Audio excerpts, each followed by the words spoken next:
Hey, I'm Jess Willie. I'm a TV and media critic who occasionally branches out to other stuff. I've got some pretty cool friends. A little strange, maybe, but cool. There's Nick, an AI copy of a buddy of mine from college that I installed on my smart TV. He's supposed to keep the show on track, but he spends more time watching Brazilian cooking shows. There's King Ralph Detritus, an old toy from my childhood who is somehow alive.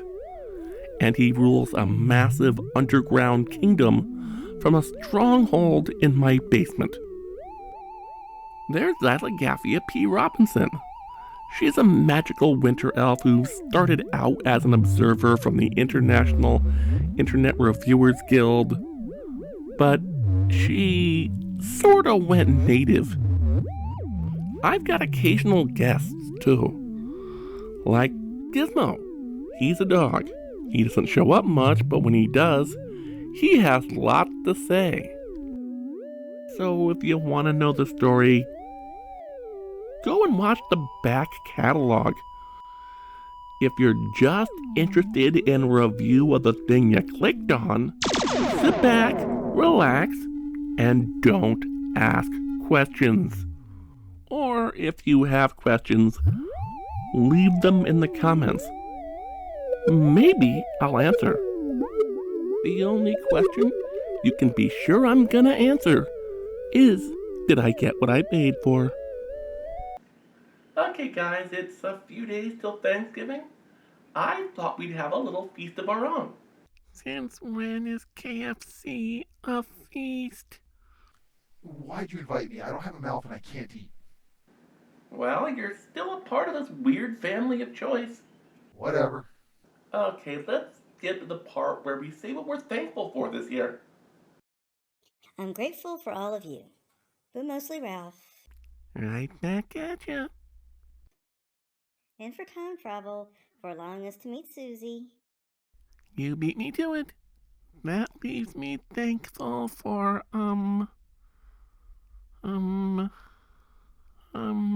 Do not say green bean casserole. green bean. Okay, fine. I'm grateful for the lack of real supervillains, science fiction shows that have a series finale that is actually a final episode and not a backdoor pilot to a series we'll probably never see, and Gizmo. You know what I'm not thankful for is that one episode of Bones that was like a backdoor pilot for The Finder. What the hell were they thinking? Grateful for ball. Grateful for ball. Grateful for ball. And I'm grateful for Star Trek and history segments. Ugh. Ugh, ugh, ugh. Ugh, ugh, ugh. Ugh, ugh, ugh. Case in point, did you know in 1948 the Synthetic Plastic Corporation formed a subsidiary to make children's records? Most of these records were of children's music. But once Disneyland storybook records became hits, they decided to compete. Unlike Disney, they did not have a vast character library to work with. So they used fairy tales that were in the public domain. By the late 1960s and early 1970s, they branched out into licensing quite an array of big-name intellectual properties, many of which have gone on to be stalwarts of this channel. Ugh, the Flintstones, Scooby-Doo, woohoo! The Marvel Universe, including our pals Captain America and Spider-Man. Somehow they were able to license the DC Universe at the same time.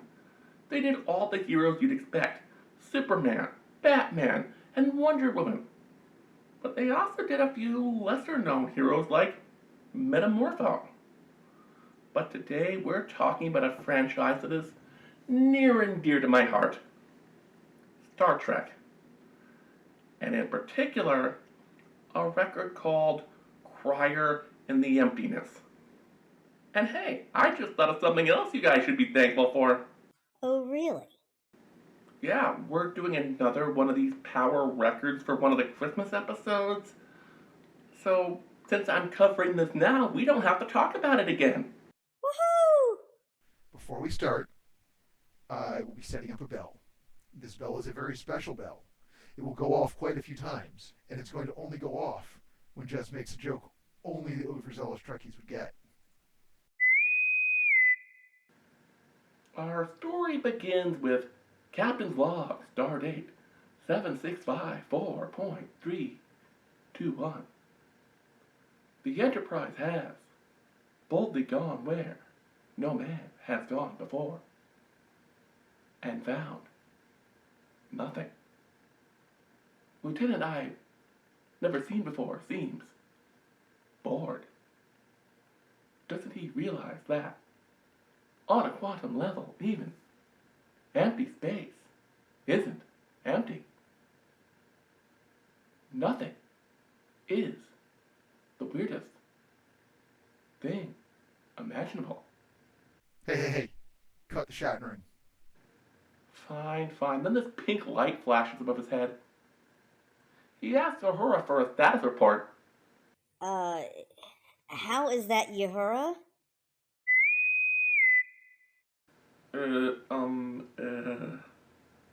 No comment. Anyway, she says, what are you asking me for? This isn't a communication problem. This is a navigation problem. Kirk turns to Sulu and, dear Lord, have the penciler and colorist even watched Star Trek? Sulu says, hey, this isn't a problem on my end. Ask the tactical officer. Kirk says, I would, but both you and Lieutenant What's-His-Name are wearing science officer uniforms. Spock, what do you got? Oh, him they get right. What were you expecting? An overweight female Pacific Islander? Given what we've seen so far. Spock says, I've never seen anything like this. Kirk says, you say that every week. I'm beginning to think you never actually went to Starfleet Academy. Spock says, of course I did. My dorm was right down the hall from your brother. Oh, and Sulu and I have checked everything out. All our equipment seems to be working. Kirk asks, why would a navigator be performing a diagnostic? Spock says, Mr. Scott was performing percussive maintenance in the little engineer's room. Kirk says, so, what can it tell me? Spock says, the computer doesn't know what to make of it. Which can only mean they've encountered one thing: a Hardee's in outer space. Too bad it's not an Arby's, because they could get so much roast beef. Resupply that ship. I don't get how they do that $5 sandwich. Kirk says, come on, there's music playing throughout all of known space and subspace. We've got to put a stop to it post-haste. Spock says, now that I think about it, this does seem sort of familiar, only this time subspace is playing music for us, not making us sing. Kirk says, I thought we said we would never bring that up again. Cut to 3 days later. The earworm is driving everyone insane. They can't concentrate on their work, they can't get to sleep. It permeates their very thoughts and emotions. They have no idea about its origins, and in those rare moments where it stops, they have no idea why. So, in other words, it's Cotton Eye Joe. Given that earplugs don't stop it? Yeah, that's precisely what Kirk thinks. Bones disagrees. And how can you tell? Because he doesn't prescribe turning phasers up to heavy stun and shooting the entire crew in the head. Spock realizes there's a pattern to the movements of the music. It's louder at different parts of the ship at different times of day. That can't be natural. It must be a ghost. Bones says, "Are you out of your Vulcan mind?" Spock says, "Well, what would you call a being made of pure sound?" Bones says, "Paul Stanley." Spock says, "Why Paul Stanley?" McCoy says, "Well, if you're right, it drives us wild, we drive it crazy." Kirk says, "Spock, you must admit there's no arguing with that logic." Kirk says, "Do you think it realizes we're sentient, or that it's causing us harm?" Bones says, "Considering we didn't consider the possibility it was alive until a second ago, I guess not. Good thing we figured it out quick. Some crews might have dealt with the repercussions of a destructive cosmic intelligence not realizing they were sentient for months. Don't worry, I have a plan." Kirk says, "Really? What is it?" McCoy says, "Nurse Chapel was doing some maintenance on a shuttlecraft. She realized the whatchamagig never goes in them. So if all 950 crewmen on board cram into our 20 shuttles and say a half dozen escape pods, we should be fine." Kirk says, "That's not gonna work. We're Starfleet officers, not clowns." Spock says, "I beg to differ. I found the difference between typical humanoid behavior and buffoonery is..." McCoy says, "Not now, Spock." Spock says, "But I'm actually on your side here. Being crammed into a shuttlecraft might be uncomfortable, but it beats going deaf or insane." Kirk says, "We should probably tell Starfleet about this." Uhura says, about that? I've been trying to keep comms open, but all Starfleet gets is that awful song."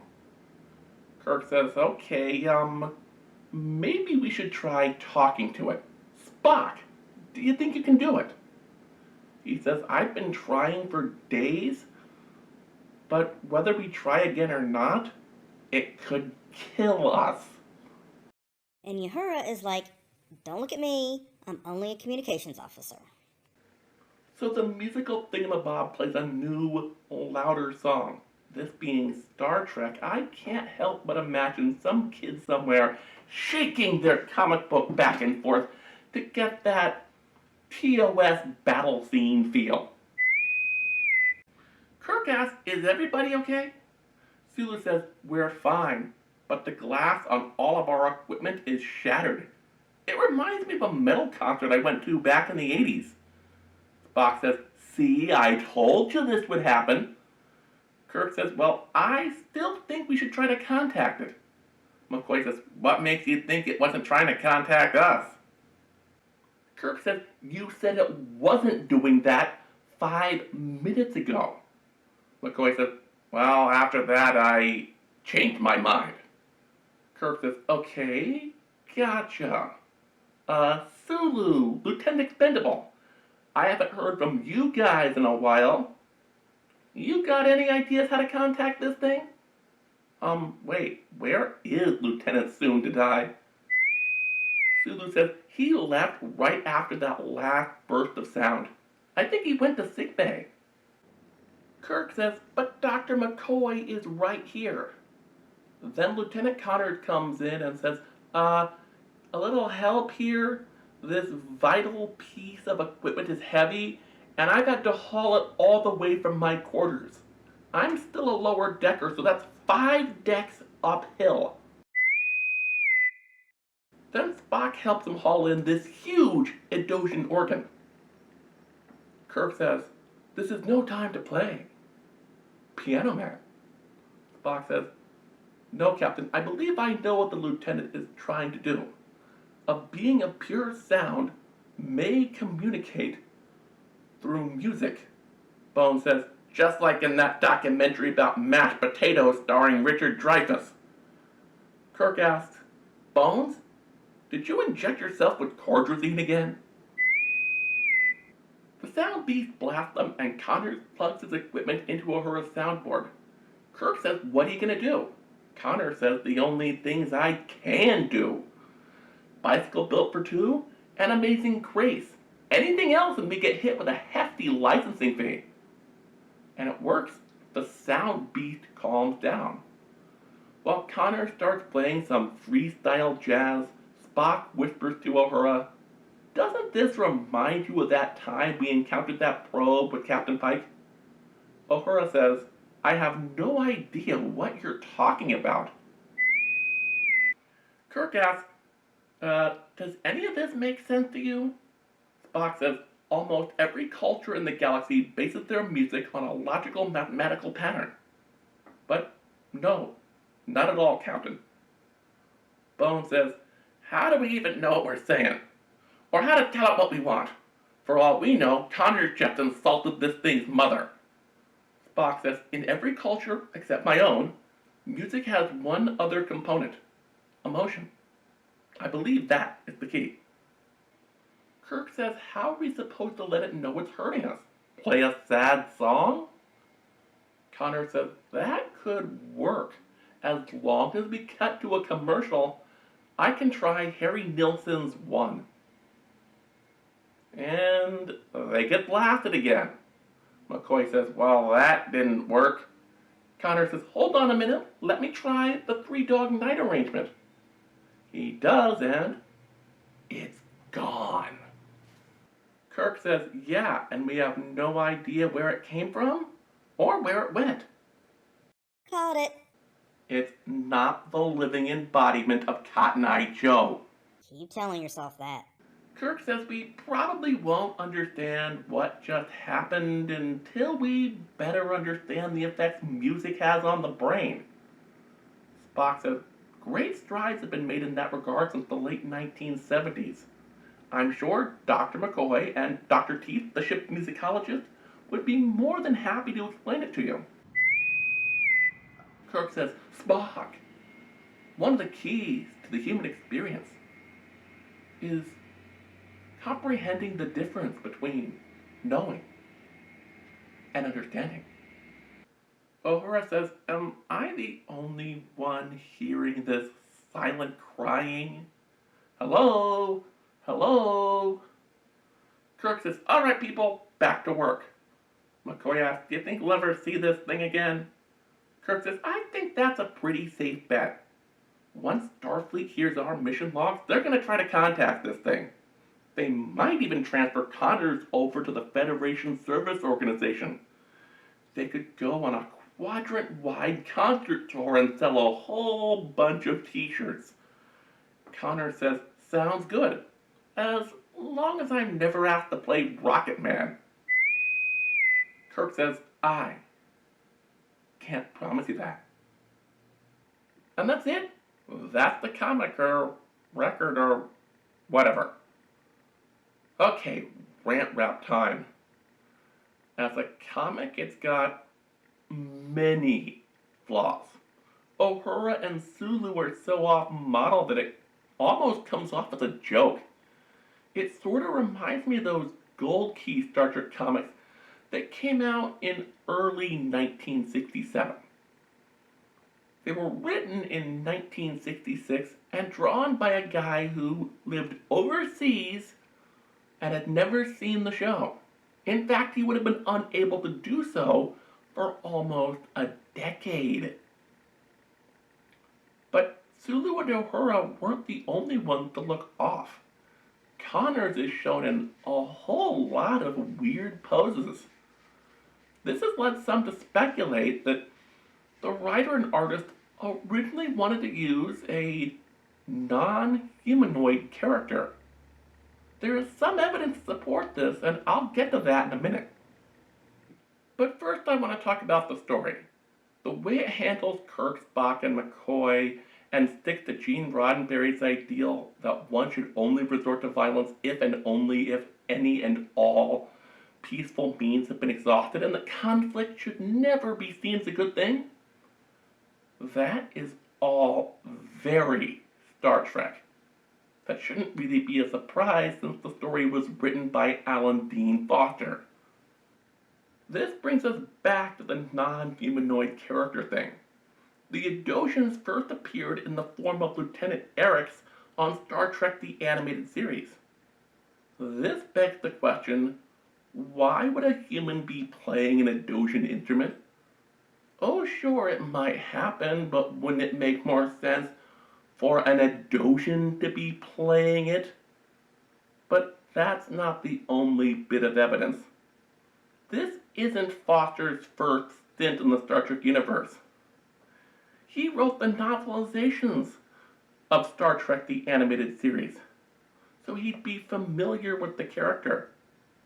Oh yeah, and Foster also got a story by credit on Star Trek the Motion Picture.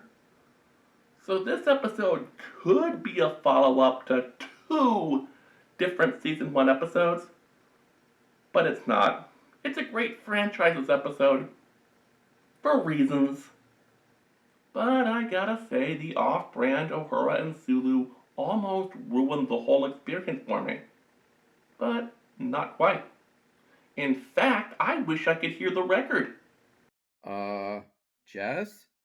There is something on my channel you should really watch. Oh? Yeah. Now that I've heard it, it changes my opinion a little bit. The guys playing Kirk and Spock at least try to do impressions of William Shatner and Leonard Nimoy, but they don't quite pull it off. The people playing Uhura and Sulu don't sound anything like Nichelle Nichols or George Takei. The guy playing Bones phones it in. Connor's voice is all over the place. 1 minute he'll sound like Ricardo Montalban, the next Walter Koenig as Chekhov, and the rest of the time he sounds like Andy Kaufman doing The Little Foreign Man. That's to be expected.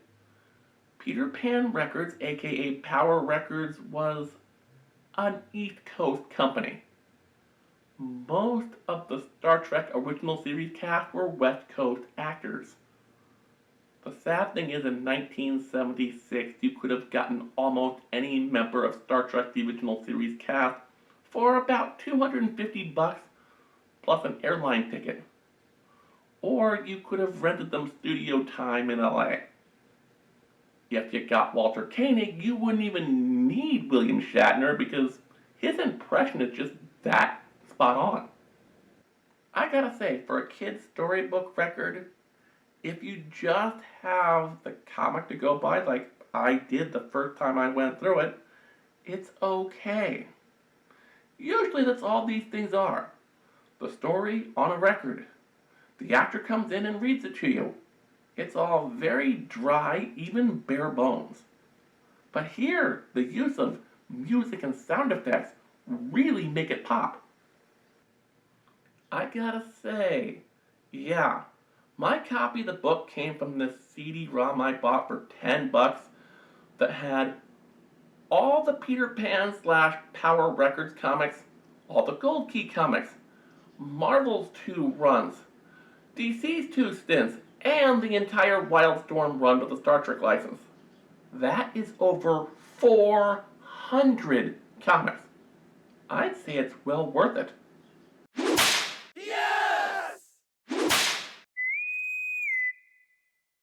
Oh, big surprise, just like Star Trek. Thanksgiving is a time for joy, family, food, and fun. We wouldn't make him watch something horrible for the occasion. Yeah, we'll save that for Christmas. What? Kidding. Maybe.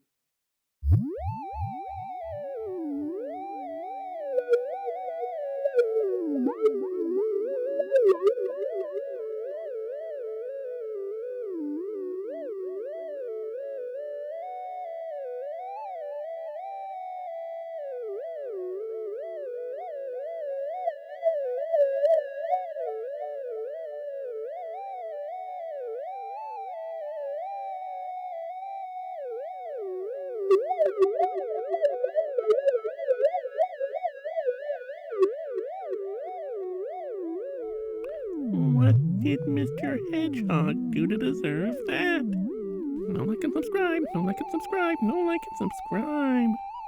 Well, in that case, he should go to patreon.com/ParodyErrorFilms and become a patron today.